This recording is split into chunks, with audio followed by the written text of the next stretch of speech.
నిరుపేద విద్యార్థులకు 15,000 రూపాయల దుస్తులు పంపిణీ.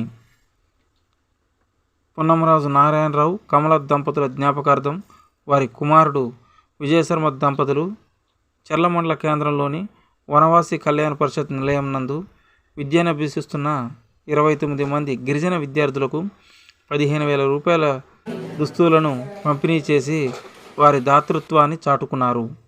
ఈ సందర్భంగా విజయశర్మ మాట్లాడుతూ, ఏజెన్సీ ప్రాంత మారుమూల గిరిజన విద్యార్థులను హక్కున చేర్చుకొని విద్యాబుద్ధులు నేర్పిస్తున్న వనవాసి కళ్యాణ పరిషత్ సేవలు అభినందనీయమని తెలిపారు. ఈ కార్యక్రమంలో పున్నమరాజు నారాయణరావు దంపతులు మనవడు, మనవరాలు, వనవాసి కళ్యాణ పరిషత్ కొమరం భీం విద్యార్థి నిలయ కమిటీ సభ్యులు తదితరులు పాల్గొన్నారు. వనవాసి కళ్యాణ పరిషత్ నిలయం నుండి మన ప్రజాగొంతుగా న్యూస్ రిపోర్టర్.